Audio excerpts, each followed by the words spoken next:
di sini sinyalnya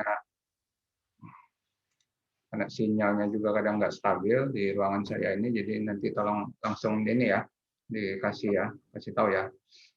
Oke, jadi di blok TropMed ini saya diserahin tugas untuk memberikan materi tentang pemeriksaan laboratorium pada penyakit infeksi tropis ya. Nah, Indonesia ini kan merupakan suatu negara yang memang termasuk di wilayah area tropis gitu ya. Jadi banyak sekali penyakit infeksi ya, infeksi tropis yang ada di kita ya. Contohnya kayak tuberkulosis ya, infeksi dengue ya, kemudian ya bisa penyakit-penyakit yang disebabkan oleh bakteri, virus maupun parasit ya. Ini baik dia sifatnya infeksi maupun non infeksi ya, menular atau tidak menular gitu ya. Nah, dari dulu sampai dengan sekarang kayaknya belum tereradikasi gitu ya, masih banyak juga kasusnya ya. Kalau penyakit bakteri contohnya TBC malah sekarang muncul TB yang MDR ya.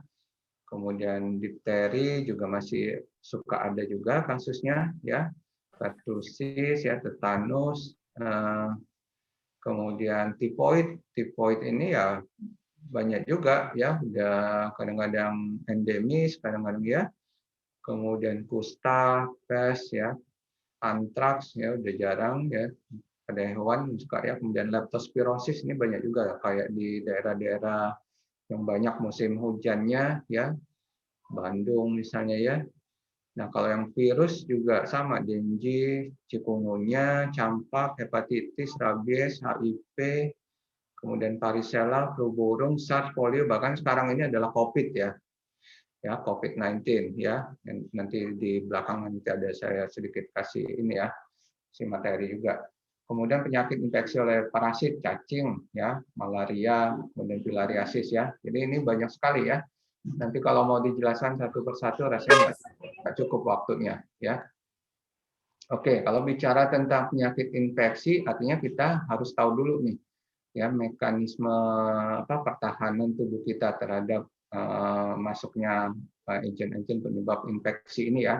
Ini juga nanti akan jadi basic dari pemeriksaan ya, pemeriksaan laboratorium ya. Nah, jika kita mungkin yang sudah dapat kuliahnya ya, jadi kalau respon imun itu ada yang kita sebut dengan innate immunity ya, non spesifik, kemudian ada yang adaptive immunity ya, yang spesifik ya. Biasanya yang innate ini akan munculnya di awal dulu ya, biasanya 0 sampai dengan kalau nggak salah ya 12 5 hari atau 12 hari gitu ya, akan muncul. Kemudian nanti dilanjutkan dengan yang adaptif ya. Nah, apa saja yang berperan pada innate immunity ya? Innate immunity ini ada first line pintu masuknya. Jadi di tubuh kita ada kulit, ada mukosa, ada sel mas ya, sel dendritik ya. Nah, ini yang pintu masuknya. Jadi nanti ini yang yang pertahanan pertama ini yang akan mencegah terjadinya reaksi inflamasi ya. Ini ada diperankan oleh sel-sel fagosit, NK natural killer cell ya. Kemudian nanti kalau berlanjut biasanya juga akan melibatkan sistem humoral yaitu komplement ada C3A, C5A, kemudian sitokin juga nanti akan muncul atau berperan aktif juga ya. Contohnya kalau misalnya pada kasus COVID sekarang ini adalah interleukin 6 ya. Interleukin 6 itu banyak sekali yang dokter-dokter minta diperiksa interleukin 6 ya, karena memang terjadi badai sitokin pada infeksi COVID ini. Nah, adaptive immunity sendiri juga sama, jadi ada peran dari sel seluler, ada sel, kita tahu bahwa sel limfosit kita itu ada sel T dan sel B ya, sel T dan sel B. Kemudian nanti berlanjut ke sistem humoral, di mana nanti sel B itu akan mengeluarkan antibodi ya, juga termasuk sel T juga akan teraktivasi untuk terkeluarnya sitokin ya. Ada sitokin nanti yang proinflamasi, kemudian inflamasi ya, itu ada interleukin 6, TNF alfa, interferon gamma, ya. Oke, ini mungkin sudah ada yang masih kuliah ya, mungkin dokter Jul kalau nggak salah ya. Nah, ini kita lihat lagi secara skematik ya. Jadi mekanisme pertahanan sistemik. Jadi awal pada saat kita terpapar dengan agen, baik itu tadi bakteri, virus ataupun parasit ya, ataupun jamur ya, muncul respon imun non spesifik dulu ya. Jadi di sini akan berperan monosit yang akan bertindak sebagai makrofag, ini akan berusaha untuk fagositosis dulu ya. Nah, teraktivasilah jalur alternatif oleh karena si bakteri yang bersifat gram positif ini dia punya peptidoglikannya ini oleh jalur alternatif ini akan menjadi lisis ya kalau berhasil gitu ya. Kemudian juga dibantu oleh tadi aktivasi komplement ya, komplement sistem humoralnya ada C3A, C5A ya, menyebabkan bakteri itu bisa mati gitu ya. Nah, apabila ini misalnya tidak berlanjut, ini akan terjadi proses lanjutan, ya. Jadi si sel-sel kita juga akan banyak juga yang akan ini ya. Misalnya ini contohnya leukosit ya. Jadi kalau pada infeksi akut itu biasanya nanti kalau kita periksa akan terjadi leukopenia dulu. Jadi karena semuanya akan diaktifkan ya ke tempat ke tempat pusat ini tadi ya, infeksi tadi ya. Ini contohnya kalau misalnya kita luka di kulit ya, kalau nggak berhasil proses penyembuhannya kemudian berlanjut terjadi inflamasi, peradangan, bahkan nanti terjadi pembentukan nanah dan sebagainya ya. Nah, di sini ya. Nah, kemudian apabila berlanjut ini terjadilah respon imun spesifik ya, di mana sel beta akan teraktivasi, sel limfosit dia akan teraktivasi, ini akan keluarlah antibodi ya, keluarlah antibodi. Antibodi ini kan udah tahu semua ya, kita biasanya kalau pada infeksi primer, pada akut itu akan muncul IgM ya, IgM ini akan keluar ya. Biasanya pada hari kelima ya, kemudian nanti lanjut IgG ya, IgG. Nah, untuk sel T juga nanti akan teraktivasi yang tadi ya, akan teraktivasi ya, dia juga sebagai pengaktifasi sel B untuk pembentukan antibodi dan juga untuk aktivasi untuk pembentukan juga sitokin tadi ya. Nah, diawali pada saat masuknya tadi di sini yang berperan makrofag bertindak sebagai APC antigen presenting cell yang akan mempresentasikan ini bakteri tadi sebagai MAC kelas 2 ya. Nah, si sel B juga bisa bertindak sebagai APC melalui reseptor imunoglobulinnya untuk menangkap mikroorganisme ya. Nah, untuk pemeriksaan laboratorium sendiri, jadi ada yang sifatnya rutin screening ya. Jadi kita mau melihat memang ada atau tidak proses infeksi atau inflamasi itu sendiri akibat invasi dari si agent ya, baik itu bakteri, virus ataupun jamur ataupun parasit ya. Nah, kemudian nanti akan kita lanjutkan pemeriksaan diagnostik, memastikan apakah memang benar-benar ada infeksi oleh karena agent tersebut ya. Kemudian nanti monitoring ya. Nah, di sini juga laboratorium berperan dalam monitoring. Monitoring itu melihat perkembangan selanjutnya dari proses inflamasi itu ya, apakah berlanjut, apakah menjadi lebih parah gitu atau mungkin menuju kesembuhan, recovery ya. Nah, inilah peran pemeriksaan laboratorium pada penyakit-penyakit infeksi ya. Nah, kalau kita lihat tahapan pemeriksaan ini ya, jadi biasanya kalau pasien-pasien masuk dengan kondisi klinis ada infeksi, misalnya kalau demam gitu ya, tentu yang pertama kali kita periksa itu adalah darah rutin ya. Jadi dari hasil pemeriksaan darah rutin saja sebenarnya ini sudah kelihatan, sudah bisa kita lihat mungkin ini ada proses inflamasi atau enggak ya.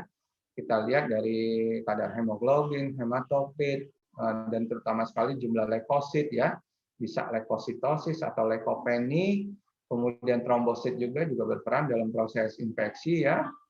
Kemudian, nah hitung jenis DIFCON ya, hitung jenis ini adalah gambaran dari kondisi dari sel leukosit kita. Sel leukosit kita itu ada apa? Ada basofil, eosinofil, neutrofil batang, neutrofil segmen, dan limfosit dan monosit ya. Ini bisa menggambarkan kalau misalnya ada infeksi bakteri, kemungkinan bisa kita lihat neutrofil segmennya yang lebih banyak, lebih tinggi ya. Nah, kalau misalnya infeksi infeksi virus bisa juga ada limfositosis atau mungkin juga limfopenia gitu ya. Nah, ini juga jumlah limfosit absolut. Ini dari pemeriksaan darah rutin bisa kita ketahui. Nah, yang kemudian yang sekarang banyak dipakai untuk infeksi COVID ini adalah NL rasio. Rasio antara jumlah neutrofil absolut dengan jumlah limfosit absolut. Kalau rasionya lebih dari 3,13 itu artinya udah ada tanda-tanda memang ada infeksi COVID gitu ya. Nah, kemudian sediaan hapus darah tepi. Sediaan hapus darah tepi ini tidak hanya untuk pasien-pasien dengan anemia atau trombositopenia aja. Jadi fungsinya juga bisa kita lakukan untuk melihat apakah memang ada infeksi parasit, contohnya malaria, filaria ya. Ini bisa kita lihat gold standarnya adalah pemeriksaan sediaan hapus darah tepi atau mikroskopis ya untuk yang dua kasus ini ya. Termasuk nanti TB juga ya, TB juga. Kalau untuk tuberkulosis biasanya kita lihat juga ya, ada atau tidak misalnya bakteri tahan asamnya ya. Nah, kemudian pemeriksaan serologis. Pemeriksaan serologis ini bisa sebagai screening ataupun juga bisa sebagai diagnosis ya. Nah, di sinilah yang metode yang kita pakai ya, yang tadi yang basicnya adalah pembentukan antibodi ya. Tetapi bisa juga yang kita periksa adalah antigennya ya, biasanya ini di awal ya. Jadi kalau proses tadi sudah mulai teraktivasi yang imun spesifik tadi, di mana sel beta limfositnya sudah membentuk antibodi ya. Jadi kalau misalnya pada infeksi primer itu IgM, kemudian nanti muncul IgG, itu kita bisa lihat ya. Jadi sekarang ini pemeriksaan serologis ini dalam bentuk rapid test, kita bisa lihat pada garis mana nanti yang muncul, yang garisnya ya IgM atau IgG ya. Mungkin sudah pernah lihat ya kalau yang rapid test ya, rapid test itu ya. Nah, kemudian pemeriksaan mikrobiologi ya, pemeriksaan mikrobiologi ini kalau misalnya spesimennya atau sampelnya kita ambil, itu bisa kita lakukan pemeriksaan mikrobiologi dengan cara membuat preparat. Kita bisa lihat nanti dengan pewarnaan gram ada atau tidak bakteri di sampel ya, sampel tadi ya, spesimen tadi. Jadi kalau misalnya nanti ada bakteri gram positif, bakteri gram negatif, mungkin juga ada jamur ya, dengan pewarnaan KOH, kemudian dengan pewarnaan BTA mungkin kita bisa lihat ini ada bakteri tuberkulosis gitu ya. Kemudian Neisser ya untuk untuk difteri ya, Corynebacterium diphtheri akan kelihatan ya dengan pewarnaan Neisser. Nah, kemudian juga pemeriksaan kultur. Ini yang penting juga, gold standar ya. Gold standar kultur ya. Jadi kita bisa mengisolasi si bakteri yang dari spesimen atau sampel itu kita bisa tumbuhkan, kemudian nanti kita identifikasi. Gunanya apa? Selain kita bisa mengidentifikasi benar ini ternyata bakterinya, nah kemudian kita bisa lakukan juga pemeriksaan untuk uji resistensi terhadap antibiotik ya. Apakah nanti dia masih resisten atau sensitif terhadap antibiotik ini ya. Nah, kemudian pemeriksaan biologi molekuler. Pemeriksaan biologi molekuler ini gunanya untuk mendeteksi DNA atau RNA dari bakteri, virus ataupun parasit ya. Tentunya sekarang kalau lagi maraknya ini yang kita sebut dengan pemeriksaan PCR ya. Sekarang lagi marak untuk pemeriksaan COVID ya, real time PCR ya. Ini gimana nih PCR-nya untuk COVID ini, swab-nya positif atau negatif gitu ya. Mungkin sudah ada yang pernah diperiksa PCR COVID dari sekian banyak ratus ini, ada deh yang positif ya. Oke, kita lanjut ya. Oke, kita sekarang sekilas tentang beberapa jenis infeksi tropis ya. Ini contohnya typhoid fever. Typhoid fever ini ya kadang-kadang istilahnya kadang-kadang tetap ada ya. Jadi kadang siapapun juga pernah mungkin mengalami ya.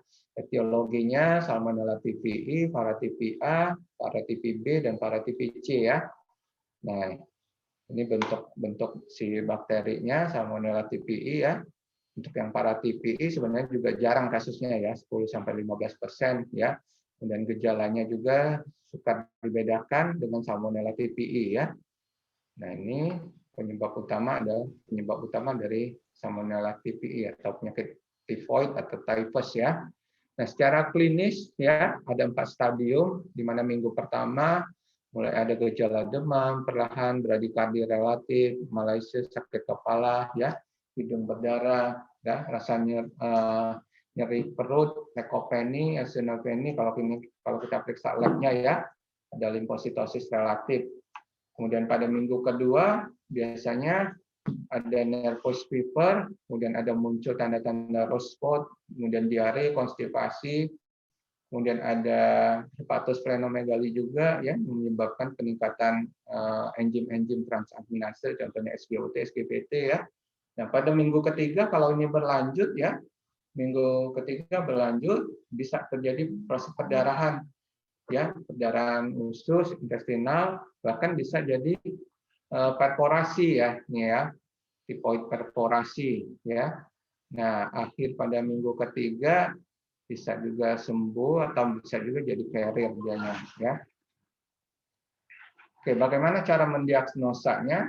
Diagnosanya, jadi biasanya kalau misalnya pasien masuk ke misalnya entah ke IGD atau poli, ya biasanya si dokter akan melihat dari gejala klinisnya ya, ada demam, ada bradikardi relatif gitu ya, kemudian ada dari anamnesa ada konstipasi, kemudian ada diare ya, kemudian dari pemeriksaan ada abdominal discomfort gitu ya. Nah, kemudian kita lanjutkan dengan pemeriksaan laboratorium ya. Pemeriksaan laboratoriumnya ini tadi dari pemeriksaan darah rutin ada leukopeni ya, pada yang akut ya, eosinofilia, kemudian trombositnya juga bisa turun gitu ya. Nah, kemudian kalau kita periksa yang paling sederhana laju endap darahnya dia meningkat ya. Kemudian yang tadi kalau misalnya ada hepatosplenomegali, enzim-enzim livernya juga meningkat ya, baik itu SGOT, SGPT gitu ya. Nah, pemeriksaan lab lain untuk diagnostik ya, yang paling banyak digunakan adalah serologi, tes serologi ya. Yang mungkin dulu ada yang dikenal dengan tes Widal ya, tes Widal, kemudian tes IgM Salmonella yang kita gunakan, yang kita sebut dengan TUBEC, pemeriksaan TUBEC. Kemudian juga pemeriksaan ELISA, ya ini jarang tapi digunakan ya. Nah, atau juga pemeriksaan antigennya ini juga bisa kita periksa ya. Nah, bisa juga kita kultur ya. Spesimennya bisa dari darah, urin ataupun juga dari gal ya, dari gal atau empedu.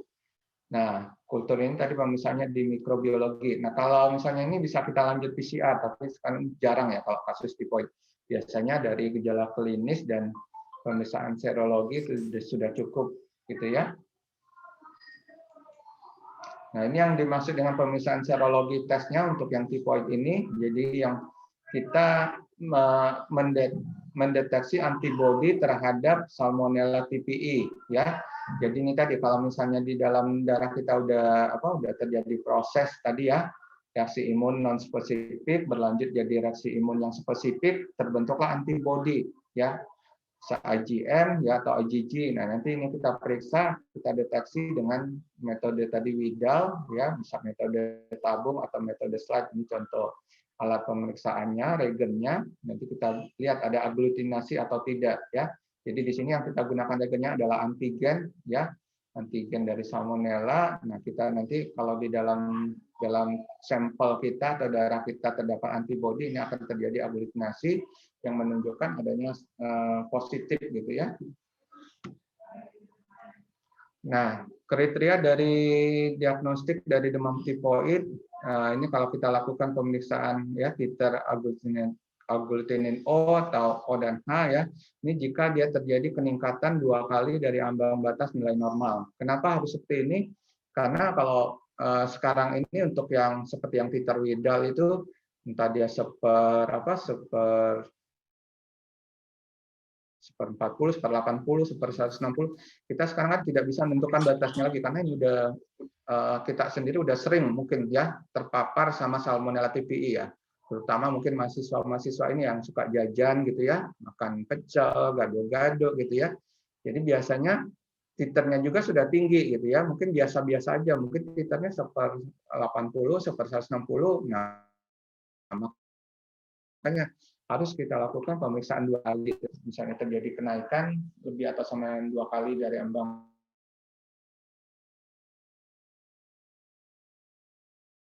batas nilai normal itu jelas positif sampai dengan 7 hari ya. Nah ini yang tadi halo masih kedengaran? Halo? Masih dokter. Masih dokter, masih terdengar. Yo. Nah, ini yang untuk yang pemeriksaan dengan IgM Salmonella atau yang saya sebut tadi TUBET ya. Jadi ini bukan Widal ya. Kalau Widal tadi yang IgG IgM, tapi kalau yang Salmonella ini yang khusus IgM ya untuk yang tipoid akut. Jadi seperti ini nanti ya. Jadi kita bisa lihat dari serologi konversinya. Jadi munculnya IgM itu di hari ke-15 setelah ini berarti ya setelah masa inkubasi gitu ya. Hari ke-15 kemudian nanti disusul dengan IgG ya. Nah, ini pada infeksi yang primer. Jadi di sini nanti kalau kita lihat hasilnya seperti ini ya. Di awal-awal mungkin skornya 2, mungkin nanti pada fase ini ya ini 8, kemudian nanti ini mulai turun lagi.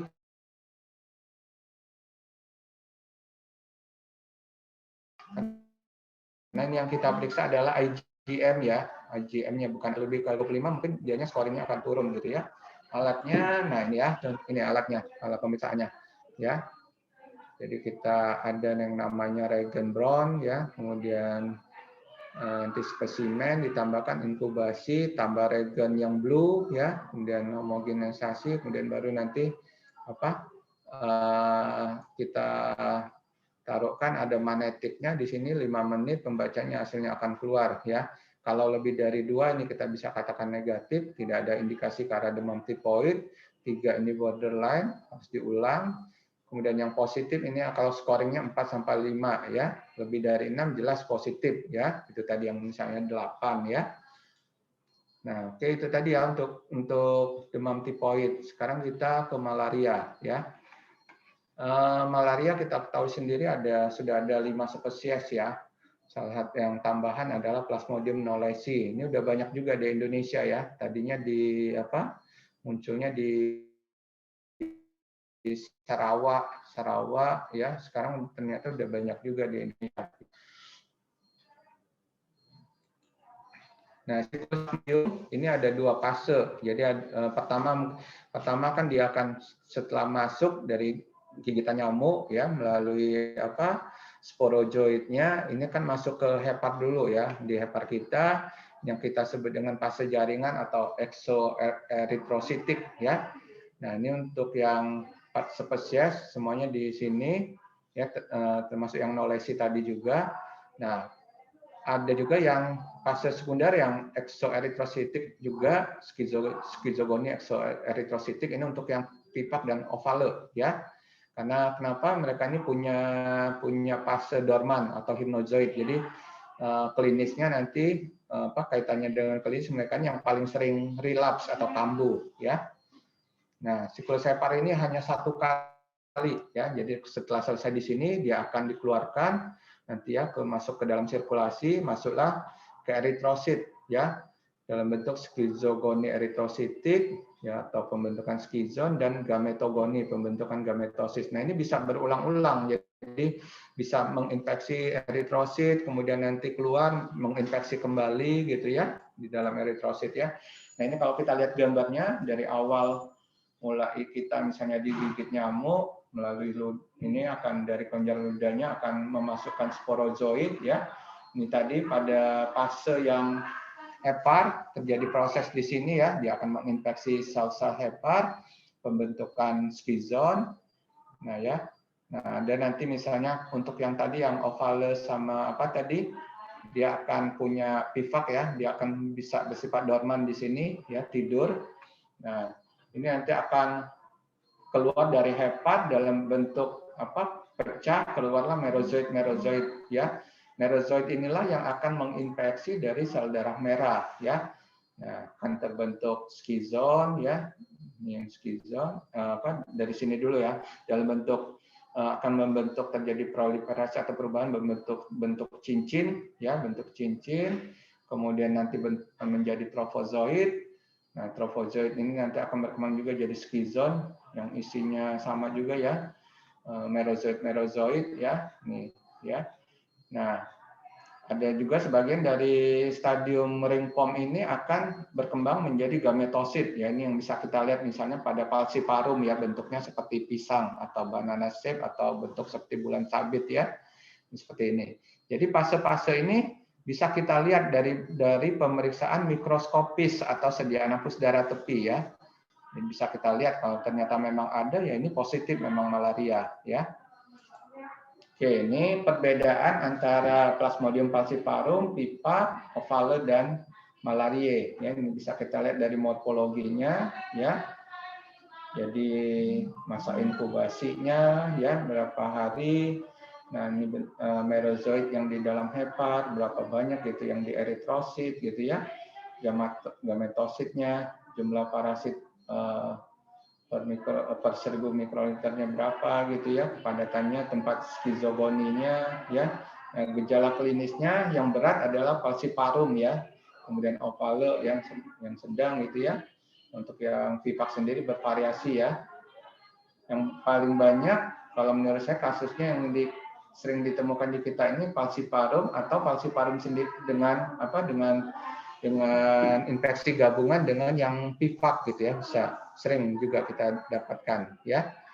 Nah, bagaimana cara pemeriksaan laboratorium untuk menegakkan diagnosa dari malaria ini? Yaitu tadi gold standarnya adalah dengan sediaan nafas darah tepi yang kita bikin bisa dari darah dari darah pinjernya atau juga bisa dari darah penanya ya. Kita bikin hapusan tebal dan tipis ya. Kemudian nanti kita warnai dengan dimsa, kemudian bisa kita lihat di bawah mikroskop ya. Nah, yang sering sekarang ini juga banyak digunakan itu tadi pemeriksaan serologi dengan rapid test atau rapid diagnostic test atau RDT ya. Ini mendeteksi adanya protein ARV2 atau parasit LDH ya yang ada di dalam sampel gitu ya. Nah, ini prosedur untuk melakukan pemeriksaan mikroskopis ya. Ini cara pembuatan slide-nya. Jadi di ujung jarinya nanti kita tusuk ya, kemudian kita ambil. Nah, ini kita buat sediaan tipis dan sediaan tebal ya. Nanti apa bedanya kegunaan untuk yang slide tipis dengan slide tebal?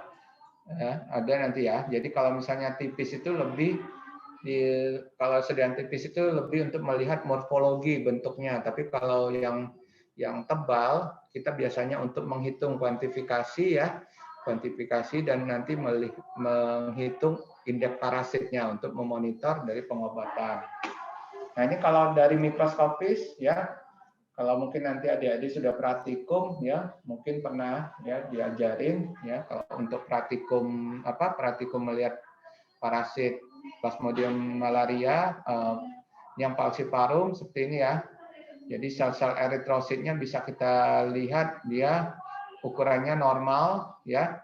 Kemudian ini yang stadium cincinnya ya. Nah, bisa double chromatin dots ya, bisa 2 ya. Kemudian bentuknya oblique ya. Nah, bisa multiple infeksi di dalam satu eritrosit ya, bisa. Nah, ini bentuk tropozoidnya seperti ini, tapi jarang kita ini ya. Yang biasa kita kalau udah kelihatan bentuk yang ring formnya seperti ini, lihat bentuk eritrositnya, udah ini, oh falciparum. Apalagi kalau nanti ketemu gametositnya, khas sekali bentuknya seperti ini, ya, yang matur, bentuk seperti pisang atau bulan sabit, ya. Nah, ini skizonnya 8 sampai dengan 24 merozoid, ya. Nah, ini bedanya sama pipak. Kalau pipak, si eritrositnya itu akan membesar, enlarge, ya, lebih dari 2 kali, ya. Terdapat juga Schubner dot, ya. Nah, ini tropozoitnya, dia nanti bentuk yang apa? Bentuk ring form, kemudian akan berkembang jadi trofozoid, bentuknya malah amoeboid, ya, seperti ini, ya. Kemudian berkembang jadi skizon, kemudian, nah ini gametositnya juga seperti ini, beda kan sama yang falciparum tadi, ya. Jadi kalau kita ketemu di bawah mikroskop ininya seperti ini, oh ini pipak. Tapi itu tadi bisa saja gabungan antara plasmodium dan falciparum dan pipak, ya. Ini yang untuk ovale, stadium ring formnya seperti ini, ya. Kemudian trofozoidnya, ya, compact, ya. Kemudian nanti skizonnya seperti ini, ya. Nah ini gametositnya seperti ini, ya. Ini jarang ovale, udah jarang, ya. Nah ini yang ovale. Nah ini tadi yang pemeriksaannya selain pakai slide atau mikroskopis bisa kita gunakan rapid diagnostic test, ya. Secara rapid diagnostic test, jadi kita ambil darahnya, whole blood-nya, bisa kita teskan di kasetnya. Nanti kita lihat garisnya muncul atau enggak, ya. Tapi sebenarnya gold standarnya adalah mikroskopis, ya, karena memang jelas kelihatan ada, artinya positif gitu, ya. Oke, sekarang demam berdarah, Denji, ya. Denji udah tahu semua, mungkin sudah ada yang mungkin sudah pernah mengalami, ya. Saya sendiri sudah pernah, ya. Jadi apa? Gejala klinisnya itu demam,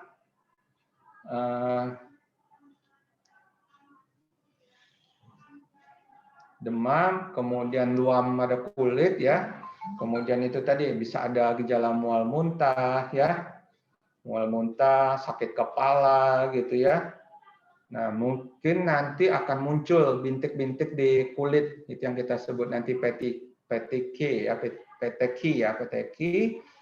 Nah, nanti bisa kita periksa dengan caranya tes tourniquet. Kita sudah diajarin atau belum, ya, tes tourniquet. Jadi apa? Dengan menggunakan tensimeter, kita bendung nanti, ya, antara sistol dan diastol, kemudian nanti kita tahan selama 5 menit, kemudian nanti akan muncul. Kalau lebih dari 10 bintik-bintik kita akan muncul, ya. Nah, dari pemeriksaan darah rutin yang tadi yang screening, kita bisa lihat adanya leukopeni, adanya terutama trombositopeni, ya. Trombositopeni yang ini sering dijadikan marker untuk demam berdarah atau Dengue, ya.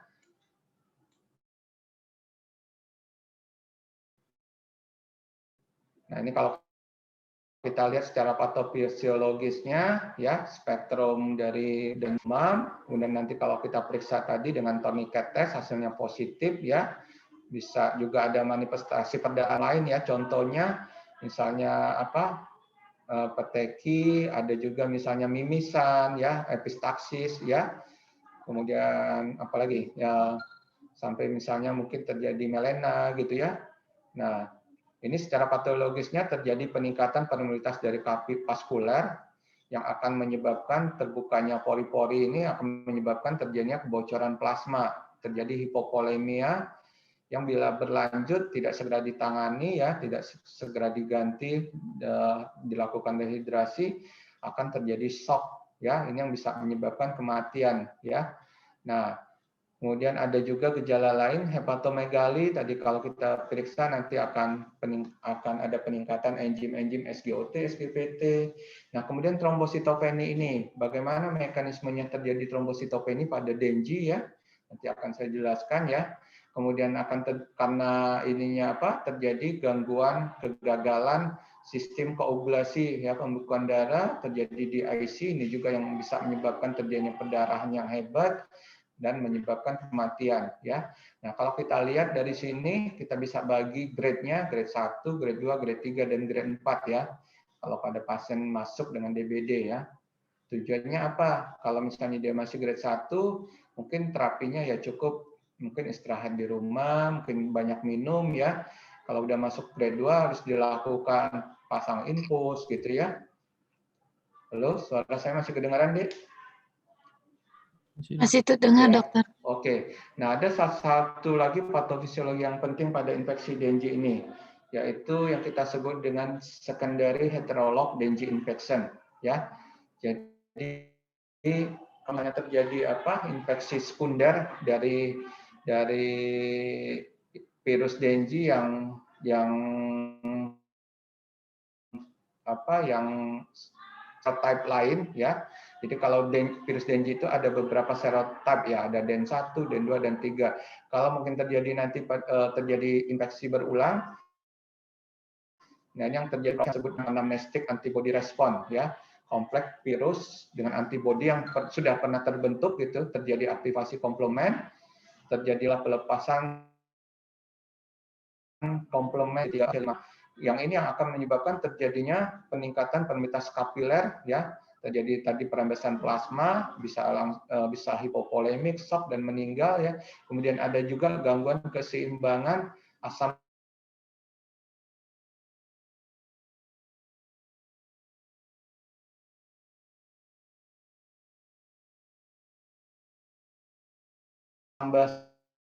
screening dari darah rutinnya tadi ternyata ada peningkatan hematokrit atau hemokosentri dan gangguan elektrolit, hiponatremi. Kemudian kalau misalnya nanti bisa kita lihat dengan pemeriksaan USG ada cairan dalam rongga serosa ya. Nah, kalau kita lihat dari respon imun terhadap virus Dengue ini ya, serologinya. Jadi kalau di awal pada infeksi primer ini yang kita temukan adalah ya, kemudian nanti akan disusul dengan IgG ya. Kemudian pada infeksi sekunder ini nanti IgG. Makanya nanti kalau untuk pemeriksaan rapid test itu ditanyakan sama pasien ini apa IgM yang muncul atau IgG-nya yang terbentuk garisnya atau dua-duanya itu ya. Nah itu nanti pasien akan tanya ini apa dok artinya gitu ya. Jadi kalau misalnya IgM-nya yang muncul sendiri itu kemungkinan adalah infeksi primer baru pertama kali terinfeksi dengan Dengue. Kalau IgG-nya yang muncul yang lebih dulu ini adalah kemungkinan infeksi sekunder. Jadi ini pernah terinfeksi ya sekarang terinfeksi kembali ya. Sama yang IgG dan IgM-nya juga muncul sama seperti itu sekunder ya. Nah, ini sebenarnya gold standar untuk pemeriksaannya itu bukan rapid test, tapi dengan pemeriksaan M-agglutinasi inhibisi ya. Tapi ini jarang kita lakukan, susah, waktunya juga lebih lama ya. Nah ini kalau misalnya pasiennya dirawat sih mungkin bisa dilakukan, tapi misalnya kalau yang pasien yang mungkin dirawat di rumah atau rawat jalan ini juga susah dilakukan ya. Nah ini bisa kita lihat nanti apakah ada peningkatan titer antibodinya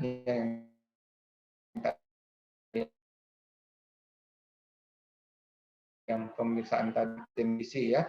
Yang banyak digunakan yang lebih praktis adalah rapid test saja, kemudian kita lakukan monitor evaluasi jumlah trombosit gitu ya. Jumlah trombosit, kemudian hematokrit dan AB gitu ya. Nah, ini cara pengerjaan untuk rapid test ya, diagnostiknya seperti ini ya. Mungkin sudah pernah ada yang lihat ya. Jadi ini nanti kita tambahkan 100 mikroliter spesimen. Spesimen ini bisa whole blood atau bisa juga serum yang dari darah yang kita sentrifus terlebih dahulu ya. Kemudian nanti kita tambahkan diluennya atau buffernya, kemudian dalam waktu 20 menit harus sudah kita baca ya apakah nanti terbentuk garis. Nah, ini misalnya kalau ini jadi kalau di rapid test ini ada nanti C ini kontrol ya, kontrol quality kontrolnya. Jadi kalau misalnya C ini harus muncul ya. Kalau tidak muncul artinya kemungkinan reagen ini dalam keadaan rusak atau ya invalid ya.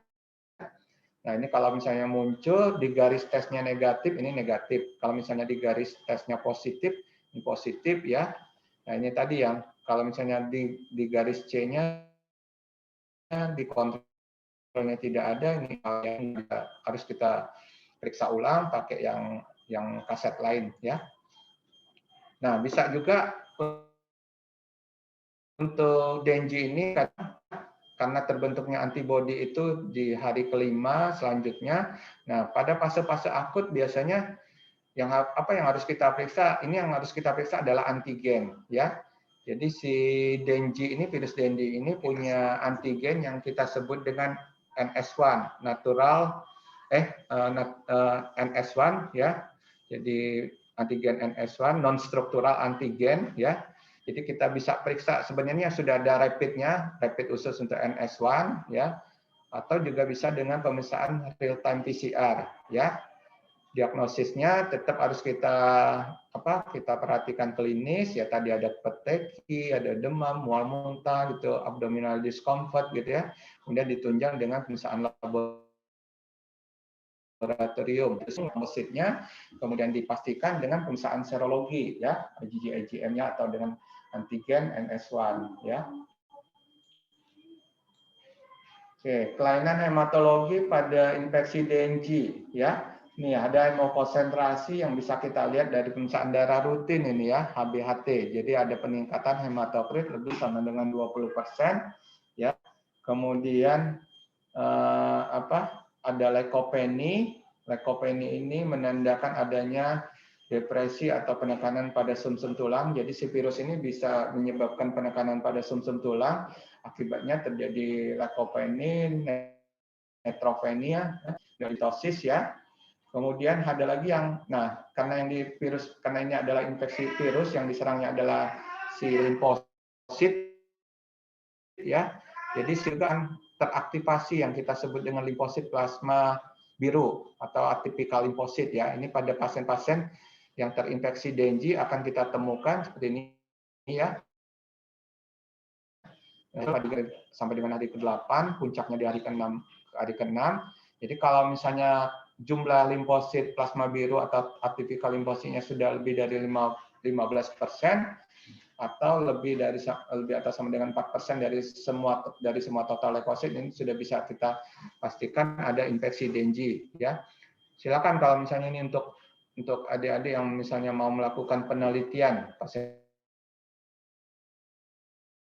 Dengue, ini cukup gampang dan praktis gitu ya. Kita bikin hapusan, kita warnai, nanti kita hitung, kita lihat. Tapi harus tahu dulu yang mana sih yang limfosit atipikal itu atau limfosit plasma biru itu ya. Oke. Nah, kemudian trombositopeni ya. Kenapa pada infeksi Dengue terjadi trombositopeni ya? Jadi akan terbentuklah kompleks antara virus dan antibodi ya, yang akan melekat pada permukaan dari trombosit yang menyebabkan terjadinya agregasi gitu ya. Nah, kemudian si virus sendiri bisa menekan aktivitas susum tulang, terjadi hiposeluler sehingga pembentukan megakariosit juga menurun ya. Ini biasanya pada hari keempat sehingga terjadilah penurunan produksi dari trombosit atau trombositopeni. Nah, ya. Kemudian ada juga karena kalau pada Dengue kan ada perdarahan, manifestasi perdarahan ya, pada kasus yang lanjut ada di IC. Nah, sehingga di sini kan trombositnya akan terpakai sangat banyak sekali sehingga terjadilah trombositopeni ya. Oke, sekarang kita hepatitis ya. Hepatitis ada yang akut, ada yang kronis ya. Nah, penyebabnya bisa karena toksin, penyakit, alkohol, dan infeksi bakteri dan virus ya. Nah, sekarang ini sudah dibagi-bagi menjadi ada hepatitis A, B, C, D, dan E ya. Nah, bagaimana pemeriksaan laboratoriumnya? Pemeriksaan laboratoriumnya bisa lihat biokim dengan pemeriksaan enzim-enzimnya, contohnya SGOT, SGPT, ALP, alkalin fosfatase, kemudian protein-protein ya. Kemudian, nah ini untuk disatukan dengan pemeriksaan serologi sama rapid test antibody juga bisa atau pakai secara kuantitatif ya. Ada periksa antigen, nanti contohnya ABSAG atau antibody antibody, contohnya ATF. Nah, pemeriksaan lanjutan bisa biologi molekuler untuk menentukan apakah memang benar-benar ada ini. Jadi kita periksa HBP-DNA-nya untuk hepatitis B, kemudian ACP-RNA-nya untuk yang hepatitis C ya. Nah, histologi atau biopsi ini biasanya dilakukan di bagian PA ya. Sebenarnya kalau dari pemeriksaan serologi sama ini saja ini udah sudah terdiagnosis ya. Saya bilang untuk yang enzimnya ada AST, ALT, gamma glutaminotransferase, ALP, albumin, dan bahkan bisa kita juga periksa koagulasinya, protrombintannya ya.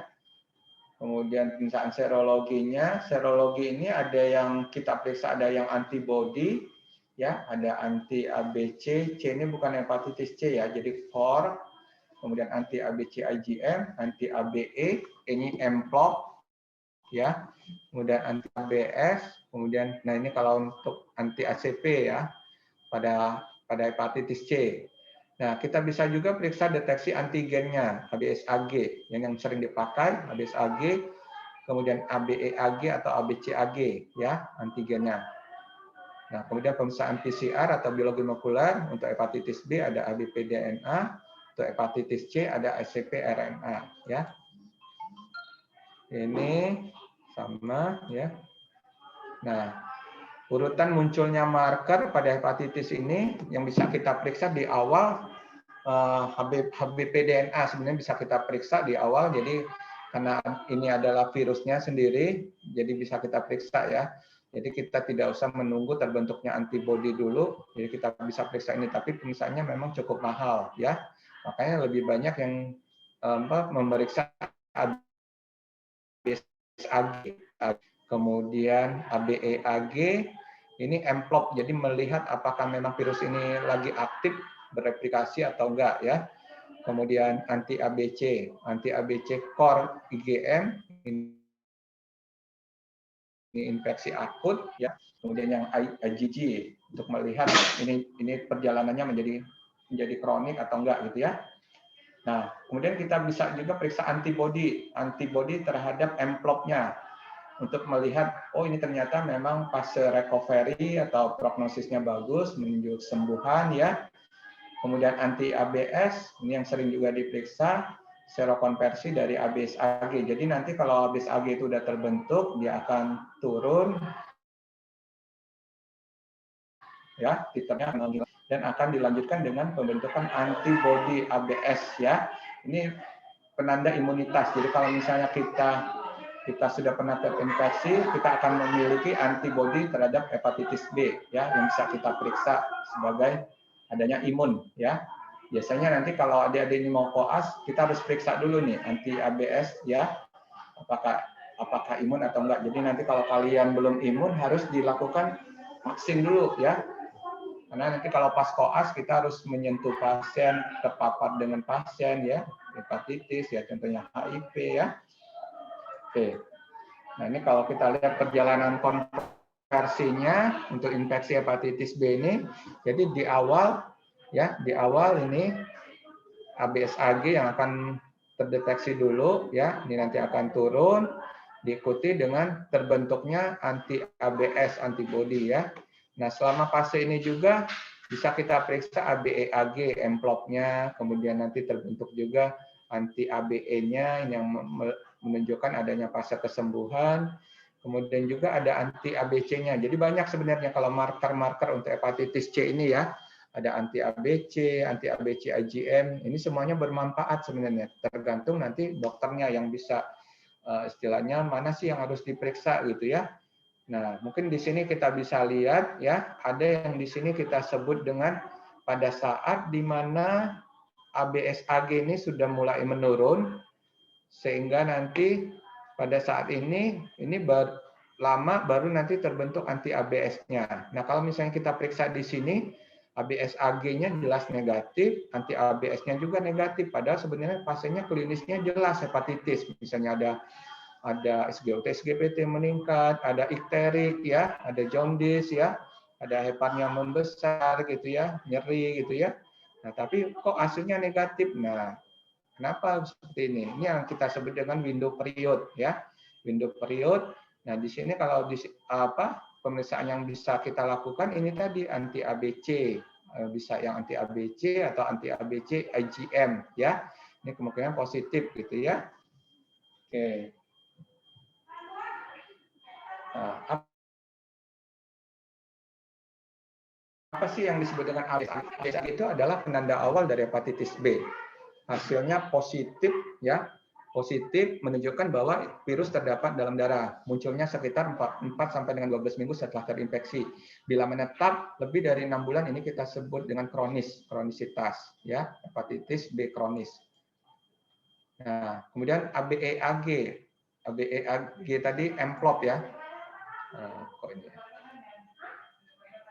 ABEAG ini amplop, penanda replikasi virus, muncul setelah ABEAG-nya muncul, biasanya hilang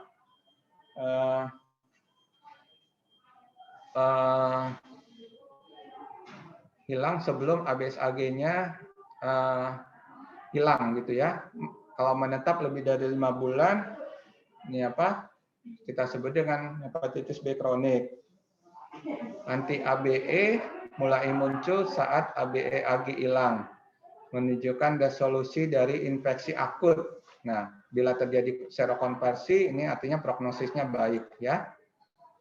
Untuk anti ABC ada dua tipe, IgM sama yang IgG. Yang kalau yang IgM ini muncul 2 minggu setelah ABSAG terdeteksi, bertahan sampai dengan 6 bulan, berperan pada core window atau fase jendela tadi, window period ya. Jadi kalau misalnya ABSAG-nya negatif, anti ABS-nya juga negatif, ya harus kita periksa ya. Muncul sebelum ABC yang IgG muncul sebelum anti ABC IgM hilang. Terdeteksi pada hepatitis akut dan kronis, dapat bertahan pada fase penyembuhan atau kadarnya rendah, tidak mempunyai efek protektif ya.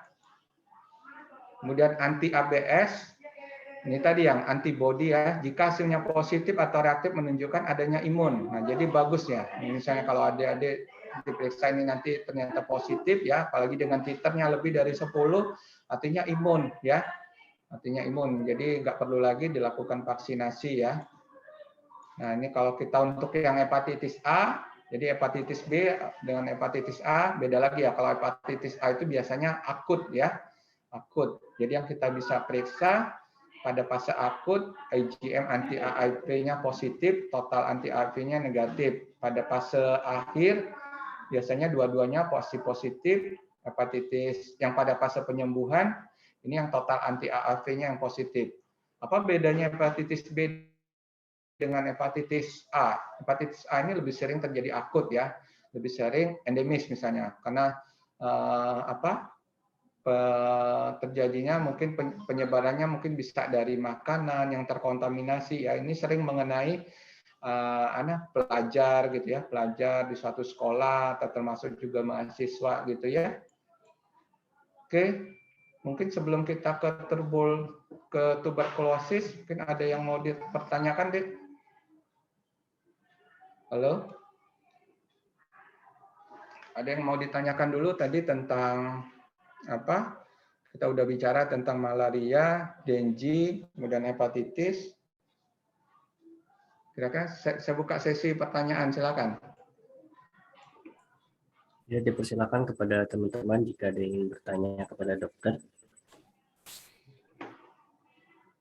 Jadi bahannya ini lumayan banyak. Jadi kita belum masuk yang ke TB, ada HIV ya.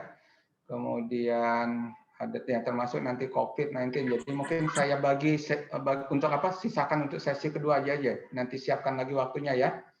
Karena ini udah cukup lumayan. Nanti kalau sekaligus ini kan nanti lumayan ini kalian mumet juga ya. Kira-kira ada yang mau ditanyakan? Ini udah 1 jam kita tadi ya. Dokter boleh bertanya? Ya, silakan. Di suaranya. Saya izin bertanya dokter, kalau yang hepatitis B tadi, untuk bisa ini nggak dokter dijelaskan lagi untuk membedakan fase akut sama kronisnya itu yang tadi di serologinya itu yang bisa kita lihat biar mudahnya gitu, mana yang akut, mana yang kronis gitu. Oke. Nah ini ya.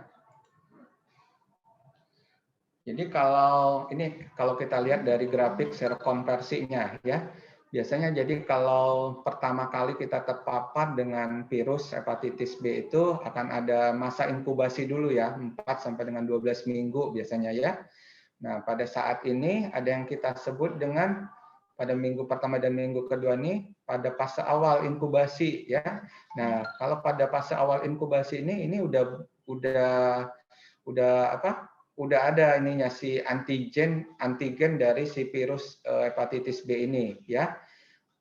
Udah ada, dia akan nanti meningkat ya pada minggu kedua ya, bahkan bisa sampai dengan 3 bulan ya. Yang kita sebut dengan fase akut, kemudian fase konvalesen penyembuhan, kemudian nanti akan turun gitu ya. Akan turun ya. Nah, di sini yang kita bisa periksa di awal biasanya ABSAG-nya oh ternyata positif gitu ya. Positif, ABSAG-nya positif ya. Nah, tapi setelah nanti kalau misalnya si pasien yang terinfeksi dengan hepatitis B ini ternyata dia pada waktu datang berobat ke kita itu misalnya nanti setelah dalam fase ini maksudnya ya antara 2 minggu sampai dengan 3 bulan ini misalnya mendekati ini ya mendekati bulan ketiga ini ya kadang-kadang mungkin kan nggak dirasa gitu ya nggak dirasa tapi pada saat nanti gejala memberat karena belum dilakukan terapi, biasanya pasiennya datang, ya matanya kuning, ikterik benar gitu ya. Jadi di sini dia datang. Nah pada saat ini kemungkinan kalau kita periksa ABSAG-nya ini udah negatif ya, dia udah masuk fase pada bulan ketiga. Nah tapi si antibodinya belum terbentuk anti ABS-nya. Ya, inilah kita katakan dengan window period gitu ya. Nah, karena di hepatitis B ini banyak marker-marker lain, ya tadi yang ada ada ABEAG, anti ABC ya. Nah, ABEAG ini juga udah karena dia envelop dari si virus ya, dia ini antigen juga. Dia ini pada saat ABSAG muncul, dia juga sudah ada sebenarnya. Nah, ini ya. Dan juga akan turun nanti, turunnya lebih cepat gitu ya. Nah, kemudian juga pada saat ini kita juga sudah membentuk antibodi terhadap si virus yang kita sebut dengan anti ABC. Ini mulai terbentuk pada di atas minggu kedua ya. Ini ya, grafiknya seperti ini ya. Nah, ini akan terbentuk bisa ada yang IgM gitu nanti ada yang IgG ya yang kita bisa pakai. Ini pemeriksaannya pada saat nanti itu tadi misalnya ABS-AG-nya negatif, ternyata anti ABS-nya juga negatif di sini, ini kita bisa pakai yang pemeriksaannya dengan ini untuk memastikan memang ada infeksi hepatitis atau enggak ya.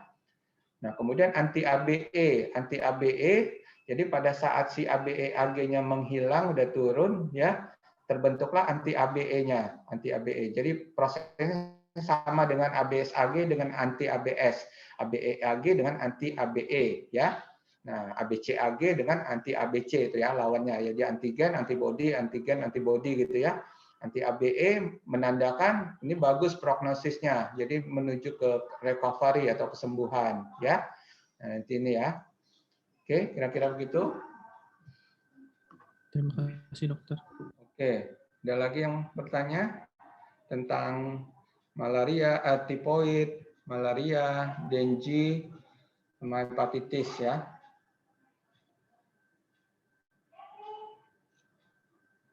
Ada lagi deh.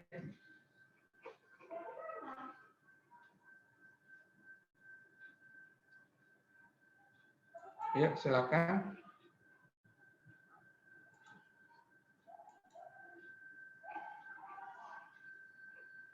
Oh, sudah paham semua?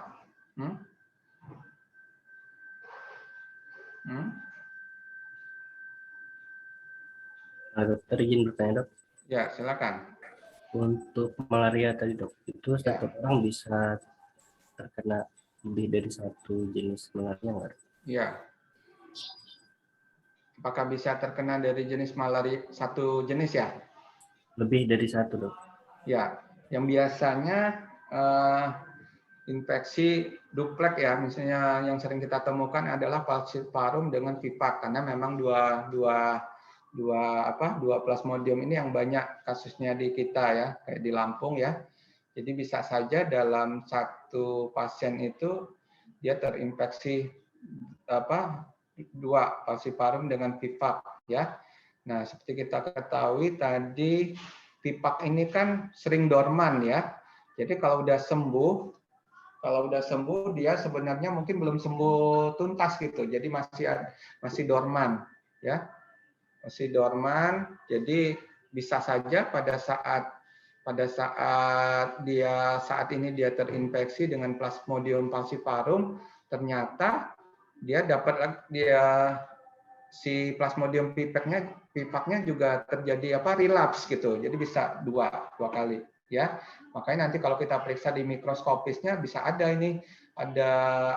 skizon pipak ya, ada trofozoid pipak dan juga ada misalnya dari Plasmodium falciparumnya ya. Mudah-mudahan, apakah udah pernah lihat slide-nya di Pratikum? Belum ya? Sudah oh ya ini kitanya online ya, jadi nggak bisa ini ya, nggak ada Pratikum ya. Melihat preparat. Halo, gimana Dek? Ya dok. Cukup? Kira-kira ada lagi yang mau bertanya? Sepertinya cukup dokter. Cukup. Oke, kalau nggak ada lagi pertanyaan, mungkin kita cukupkan dulu ya sementara ini ya. Jadi tadi topiknya tentang malaria, tipoid, dengue, malaria, kemudian hepatitis ya. Lanjutnya nanti silakan cari waktunya sesi kedua. Jadi kita akan bahas tentang tuberkulosis, HIV ya, kemudian termasuk COVID ya, COVID yang sekarang lagi banyak kasusnya, gitu ya. Kira-kira?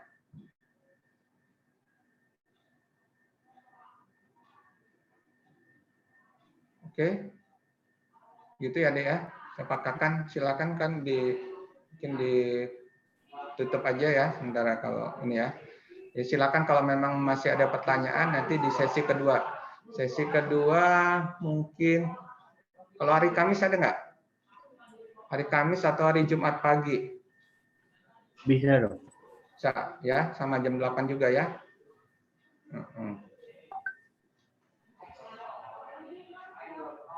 Terima kasih kepada teman-teman yang sudah hadir di lecture juga dan kepada dokter yang sudah menyampaikan materinya. Semoga materi yang disampaikan boleh berguna bagi kita semua, juga terlebih kepada mahasiswa biar bisa ingat materi yang disampaikan agar berguna nanti di waktu yang pada saat kita sudah menjadi dokter. Dokter, terima kasih. Oke. Teman-teman dokter dipersilahkan meninggalkan. Oke, saya juga terima kasih semuanya ya. Tolong didokumentasikan dulu, kan ya? Oh iya, boleh. Ya, semuanya kameranya tolong dihidupkan. Ya, slide 1.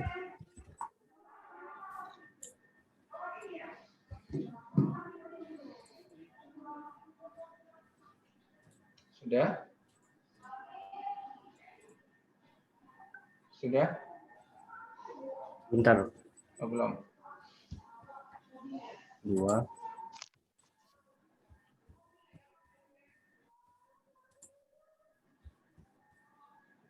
Sudah dok. Oke, ya terima kasih semuanya. Mohon maaf saya izin ya. Saya akhiri, wabillahi taufiq wal hidayah. Wassalamualaikum warahmatullahi wabarakatuh. Oke. Waalaikumsalam warahmatullahi wabarakatuh. Terima kasih banyak dokter.